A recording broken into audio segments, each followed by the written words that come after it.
नमस्ते आप सभी को। कैसे हैं आप लोग? राम राम। देखिए, super fast revision quick revision में मैं आपसे बात करूं, राजस्थान की चित्रशैलियाँ सेकंड ग्रेड के लिए बहुत इंपॉर्टेंट पार्ट है। आरपीएससी सेकंड ग्रेड में फर्स्ट पेपर में Rajasthan art and culture, Rajasthan जी के चित्रशैलियाँ, और हम लोग यहाँ उन बात करेंगे जहाँ से आप लोगों का पेपर में सवाल बनता है। देखिए, चित्रशैलियों की सबसे पहले बात करते हैं कि चित्रशैली की शुरुआत कहाँ से हुई। चित्रशैली की शुरुआत कहाँ से हुई आप देखेंगे, यहाँ पे हमारे पास में मेवाड़ है, मेवाड़ के पास गुजरात है। बहुत स्पीड चलूंगा बेटा मैं। मेवाड़ के पास गुजरात है, तो आप लोगों के सबसे पहले गुजराती चित्रशैली थी। गुजराती जो चित्रशैली है वो मेवाड़ के बिल्कुल टच में थी, तो ये आप लोगों के मेवाड़ स्कूल है। क्या है? मेवाड़ स्कूल है। तो मेवाड़ स्कूल का जो जन्म हुआ वो गुजराती चित्रशैली से हुआ। तो राजस्थान की मूल चित्रशैली कौन सी है? मेवाड़।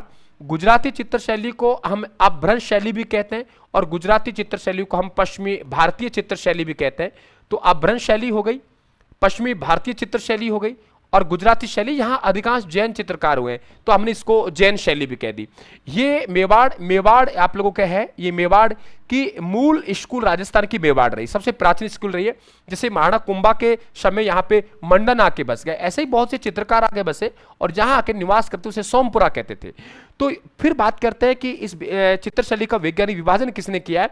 तो वैज्ञानिक विभाजन आनंद कुमार स्वामी ने किया है। आनंद आते हैं इसलिए राजपूत पेंटिंग बनाते हैं। राजपूत पेंटिंग इसलिए बनाते हैं क्योंकि आनंद आता है। आनंद कुमार स्वामी ने राजपूत पेंटिंग में 1916 में राजस्थानी चित्रशैलियों का वर्गीकरण किया। इस चित्रशैली को पहाड़ी चित्रशैली नाम दिया गया क्योंकि ये जैसे यहां से लेके आप गुजरात से और विंध्याचल पहाड़ी तक ये इलाका पहाड़ी आता है, तो इसको पहाड़ी चित्रशैली नाम दिया गया था। अगर आधुनिक आपसे वर्गीकरण की बात करें तो आधुनिक वर्गीकरण करता कुंदन लाल मिस्त्री, वैसे पूछेगा तो आनंद कुमार स्वामी है। महाराणा प्रताप का चित्र बनाया, इसकी रूपरेखा रवि वर्मा द्वारा तैयार की गई, और इसमें जो उपाधि है वो चित्रकला भूषण और चित्र निपुण है। अब देखिए, यहाँ पे आप लोगों के मूलतः 4 हमारे पास स्कूल है। कितने स्कूल है बेटा? यहाँ पे हमारे पास 4 स्कूल है, मेवाड़, हाड़ौती, ढूंढाड़ और मारवाड़, है ना। देखिए, आप लोग यहां पे बात करेंगे हम लोग, तो हमारे पास मेवाड़ स्कूल है। मेवाड़ स्कूल के अंतर्गत ये क्या हो गई, यहां पे आप लोगों के चित्रशैली हो गई। तो आप लोगों को तेज सिंह में क्या हो गया? उदयपुर। कि तेज सिंह, ये ध्यान रखें, उदयपुर चित्रशैली जिसे हम मेवाड़ चित्रशैली कहते हैं। तो मेवाड़ स्कूल के अंतर्गत आने वाली चित्रशैली है उदयपुर, चावड़, नाथद्वारा, देवगढ़। स्कूल ये है और चित्रशैली है। कौन सी चित्रशैली किस स्कूल में आती है, यहां से भी आपके सवाल बनता है, ये ध्यान रखें आप लोग। ठीक है, तो आप लोगों के मेवाड़ चित्रशैली की शुरुआत तेज सिंह के समय हुई। तेज सिंह के समय आपको मालूम होगा श्रावक प्रतिक्रमण सूत्र चूर्णी, श्रावक प्रतिक्रमण सूत्र चूर्णी। महाराणा प्रताप जो चावड़ को संकटकालीन राजधानी बनाई, तो चावड़ महाराणा प्रताप के समय। नाथद्वारा कस्बा राज सिंह ने बसाया, तो राज सिंह के समय नाथद्वारा चित्रशैली का प्रारंभ। और द्वारिकाधीश है, ये द्वारिकाधीश है, ये ध्यान रखें आप लोग, देवगढ़ चित्रशैली के जन्मदाता है। ये सब मेवाड़ स्कूल के अंग है।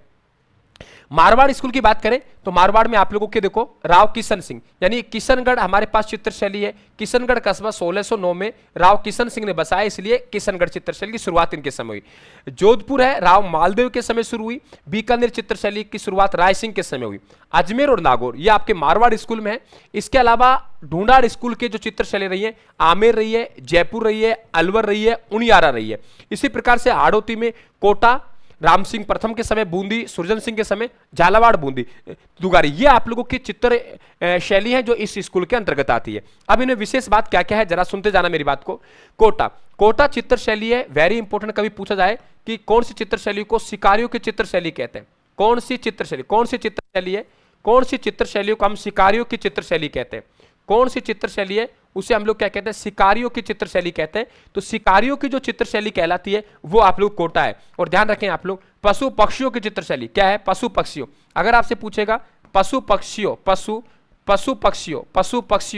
पशु पक्षियों की जो चित्रशैली है, पशु पक्षियों की जो चित्रशैली है वो ध्यान रखें आप लोग, वो बूंदी है। और शिकारियों की चित्रशैली है वो कोटा है। कौन सी है? शिकारियों की चित्रशैली है वो कोटा है। शिकारियों की चित्रशैली कोटा है, इस बात को आप लोग ध्यान रखेंगे। दूसरा आपसे पूछेगा भित्ति चित्रों का स्वर्णकाल किन का शासनकाल कहलाता है? तो भित्ति चित्रों का स्वर्णकाल, ये ध्यान रखें आप लोग, बूंदी का कहलाता है। बूंदी के जो उम्मेद सिंह है समय का भित्ति चित्रों का स्वर्णकाल यहाँ कहलाता है, इस बात को आप लोग ध्यान रखें। बरसात में नाचता हुआ मोर बूंदी चित्रशैली की विशेषता है। उनियारा के 4 चित्र, वेरी इंपॉर्टेंट सवाल पूछ सकता है। राम लक्ष्मण, राम सीता लक्ष्मण हनुमान, क्या कहा है मैंने? राम सीता लक्ष्मण हनुमान। हमारे पास राम हो गया, राम सीता, फिर हमने कहा लक्ष्मण हनुमान, राम सीता लक्ष्मण हनुमान, राम सीता लक्ष्मण हनुमान, राम सीता और लक्ष्मण हनुमान। यहाँ पे राम सीता है और लक्ष्मण हनुमान है, राम सीता है, ये ध्यान रखें आप लोग, और लक्ष्मण हनुमान है, राम सीता और लक्ष्मण हनुमान है, राम सीता और लक्ष्मण हनुमान है, राम सीता और लक्ष्मण हनुमान है। तो राम सीता और लक्ष्मण हनुमान का चित्र है। एक हमारे पास मर्दाना महफिल है, कौन सी महफिल है? मर्दाना महफिल। हमारे पास एक मर्दाना महफिल है, ये देखिए आप लोग, और एक हमारे पास में जनाना महफिल है, मर्दाना महफिल और जनाना महफिल।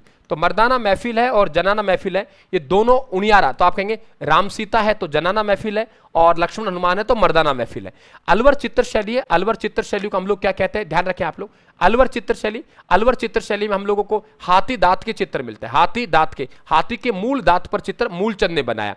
वैश्याओं को चित्र मिलते हैं। जयपुर चित्र शैली है, जयपुर चित्र शैली में एक सवाल बहुत अच्छा बनता है, ईश्वर सिंह के समय आदम का चित्र बनाया, आदम कद चित्र बनाया साहिब राम ने, बहुत अच्छा क्वेश्चन बनेगा।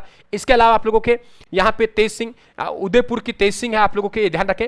तो तेज सिंह के समय शुरुआत हुई, राहुल तेज सिंह समय उदयपुर चित्र शैली का स्वर्ण काल कहलाता है। वो किसका शासनकाल कहलाता है? वेरी इंपॉर्टेंट आप लोग, जगत सिंह द्वितीय का शासनकाल, ठीक है। इसी प्रकार से महाराणा प्रताप चावड़ चित्र शैली का स्वर्ण काल, अमर सिंह का शासनकाल। नाथ द्वारा चित्र शैली, ये आपके भगवान श्री कृष्ण की बाल लीला, है ना, देवगढ़ चित्र शैली है, ये ध्यान रखें आप लोग। इसी तरीके से यहां बात करेंगे। तो अब आप लोगों के ये एक खाका मैंने तैयार किया आप लोगों का 5 मिनट में, इसे बेहतर तरीके से समझ ले। एक सवाल आपका यहां का बनेगा। अब आपको मैं अगले में सीधा आपको मेवाड़ की बात करूंगा, आपको एक में मारवाड़ की बात करूंगा, एक में आपको बीकानेर की, एक आप लोगों को ढूंढाड़ की, एक आड़ोती की। 4 शिफ्ट दूंगा 5-5 मिनट की, यानी 5-5 मिनट में 4 स्कूल करवा दूंगा। आप लोगों का 5 घंटे का टॉपिक है, मात्र 5-5 मिनट की 5 क्लासों में। ये मैंने एक सामान्य बेसिक परिचय दिया है, आपको यहां से डायरेक्टली सवाल बन सकता है। बने रहे राजस्थान क्लासेस के साथ, सुपरस्टार रिवीजन के साथ। धन्यवाद, राम राम साहब।